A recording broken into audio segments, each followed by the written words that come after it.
మావోయిస్టులకు కేంద్రం పెట్టిన డెడ్ లైన్ ముగుస్తోంది. దేశవ్యాప్తంగా ఇంకా ఎంతమంది అజ్ఞాతంలో ఉన్నారు?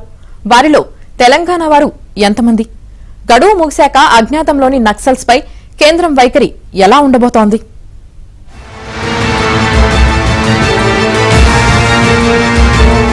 మావోయిస్టుల్లో తెలంగాణ ప్రాంతానికి చెందిన వారు 2023లో 125 మంది ఉండగా ప్రస్తుతం ఆ సంఖ్య 7కు పరిమితమైందని పోలీసులు అధికారికంగా ప్రకటించారు. కేంద్ర కమిటీ సభ్యులు దేవ్జీ, మల్లా రాజిరెడ్డి, చంద్రన్న సహా కీలక నేతలు నెలల వ్యవధిలోనే ఎస్ఐబి ముందు లొంగిపోయారు. 2024 నుంచి తెలంగాణ పోలీసులు ఎదుట 721 మంది లొంగిపోవడంతో పాటు 266 ఆయుధాలను అప్పగించారు. తెలంగాణకు చెందిన 7గురు మావోయిస్టులు ఇంకా యాక్టివ్ గా ఉన్నట్టు పోలీసులు ప్రకటించారు. గణపతి, ఆయన రత్నబాయి, హనుమకొండ జిల్లాకు చెందిన పసునూరి నరహరి, సికింద్రాబాద్ నుంచి శేఖర్, హైదరాబాద్ వాసి సుశీల, సిద్దిపేట జిల్లాకు చెందిన భాగ్య, భద్రాద్రి జిల్లాకు చెందిన ఇడ్మల్ ఇంకా అజ్ఞాతంలోనే ఉన్నారు.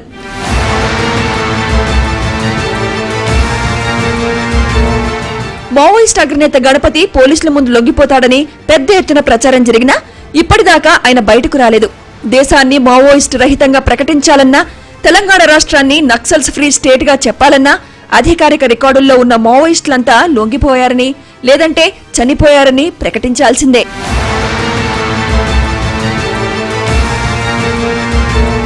మరోవైపు సాయుధ పోలీస్ బలగాల దాడుల్ని ఎదుర్కోలేక మావోయిస్ట్ అగ్ర నాయకత్వం సైతం లొంగిపోతున్నా ఇంకా వందల మంది నక్సల్స్ అజ్ఞాతంలోనే ఉన్నట్లు నిఘా వర్గాలు గుర్తించాయి.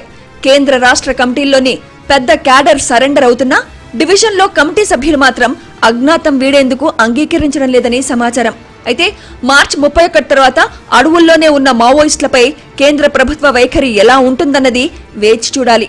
వీరంతా లొంగిపోకపోతే ఏరువేత తప్పదన్న సంకేతాలే పంపుతున్నారు.